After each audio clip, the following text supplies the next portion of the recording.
So the WNBA are not going to be happy with this. That's all I'm going to say. They are absolutely, positively not going to be happy with this right here. If you guys don't know, obviously, Caitlin Clark is what you call it.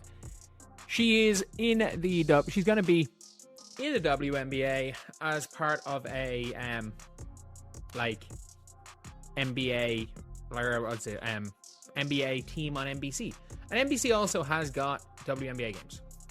So at the end of the day, this is something that you'd be thinking, okay, when it comes down to it, Caitlin Clark is going to be... Caitlin Clark is the most legendary figure in all of basketball, men's or women's, past or present, according to a startling statement made by NBC's executive producer on live TV, an NBA platform, no less.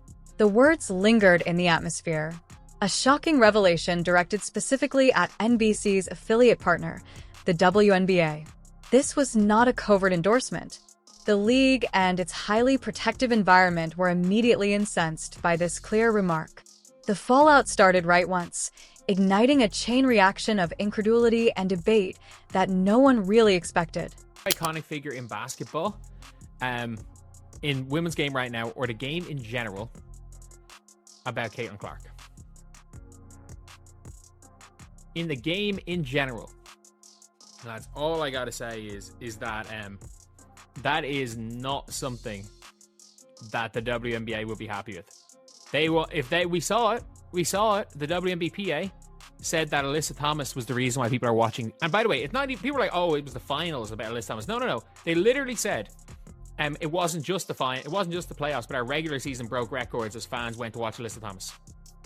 Like, that is a statement. The WNBA's long-standing, vehemently maintained belief that everyone must be treated equally was directly challenged by this bombshell comment from a significant broadcast partner.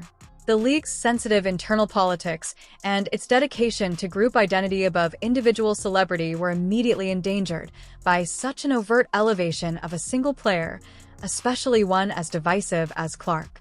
The league's established principles and the unquestionable market power of its newest biggest star were set up for an unprecedented confrontation that soon erupted into internal animosity and public scrutiny.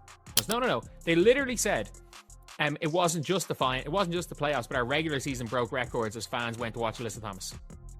Like, that is a statement. That is a statement the WNBPA had put out. I have to say, that is a statement that they had put out to say that fans came to watch Alyssa Thomas instead of Caitlin Clark or Angel Reese. Even if you wanted to say Angel Reese, it is what it is. I think you're allowed to say Paige Beckers if you are, because I'm pretty sure plenty of people in the media have called Paige Beckers the face of the league, and they've not gotten in trouble with the league, or they're not seen as problematic in the league. But now the NBC, the executive producer for the WNBA, had previously gone on record with an astonishing assertion.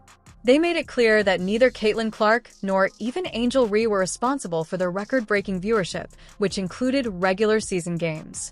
NBC's audacious statement appears to have fundamentally undermined this official narrative intended to forward a particular goal, revealing a significant gap between the league's desired messaging and the realities of mainstream media recognition.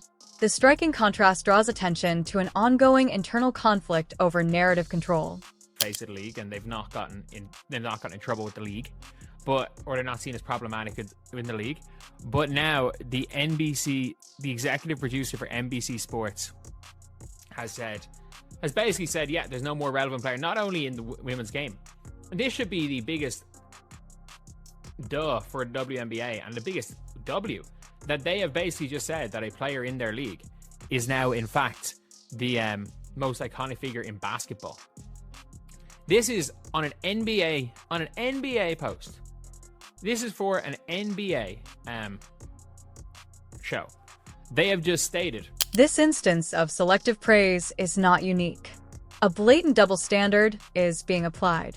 Media sources have casually referred to other well-known players, such as Paige Beckers, as the league's face, without inciting internal league resentment or charges of questionable behavior. However, when Caitlin Clark is given comparable or even more credit for her indisputable influence, It quickly becomes a source of disagreement and deep-seated animosity inside the WNBA's inner circles, exposing a profoundly rooted prejudice that still shapes opinions. Male or female. But at the end of the day, it's what you call it. It's an obvious statement, but they're not going to be happy. You just know it. Like, people are not going to be happy, basically, with, instead of where people should be happy being like, oh my God, people are actually saying that about a women's basketball player. We're now going to be at the stage where it's like, oh yeah, you know, you've said it, you didn't say it about a women's, you can't say about that women's basketball player. Now that's racist. Because saying Caitlin Clark is, you know, the most relevant person in basketball, no, that's racist. Like, oh, I haven't seen that much of it, to be fair. And to be fair, in particular, the WNBA media has consistently taken a strong anti-Clark stance. Just 2 years ago, pro-Caitlin Clark media figures were frequently viewed as problematic, which was a sobering critique of the dominant narrative. Even though Caitlin Clark's participation unquestionably increases viewership and engagement overall, commentators continue to use words like, "The fever is better," without Caitlin Clark. Such commentary demonstrates a deep-seated resistance to recognize her unique impact, fostering a divisive atmosphere. That they dreamed of getting. And are calling it slaps in the face. They're getting the coverage that they've always wanted to get, and they've been, like, people are talking about it like it's, you know, like not a big thing, and like completely irrelevant because, you know, oh, maybe it's not the right person, because it's not, you know, Caitlin Clark's not the right person. We don't care about the coverage we're getting. We're going to complain about it. We're going to call it growing pains. We're going to do everything we can because we wanted the league to grow through somebody else. But again, if that was the notorious Cheryl Swoops incident is a clear example of this pervasive prejudice. At first, Swoops was misquoted by a well-known media figure who implied that a lesser-known player was more crucial to the Indiana Fever than Clark. The celebrity eventually apologized in full for the misquote, while defending Swoops' underlying absurd shock remarks against Clark.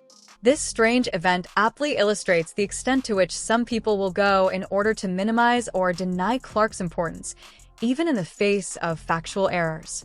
But yeah, at least, you know, the NBA and NBC, who are, you know, covering the WNBA.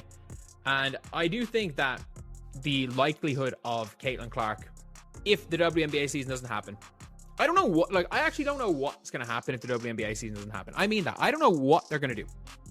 I really don't know what they're going to do, because if the W season doesn't happen, it's done. Like, the league is done. Like, what happens? Do players walk the picket line? Like, there's a world where I know 98% because they want to show a united front. But if you actually asked... In an incredibly perplexing turn of events, some ridiculous Twitter accounts have even gone so far as to call any appreciation of Caitlin Clark racist.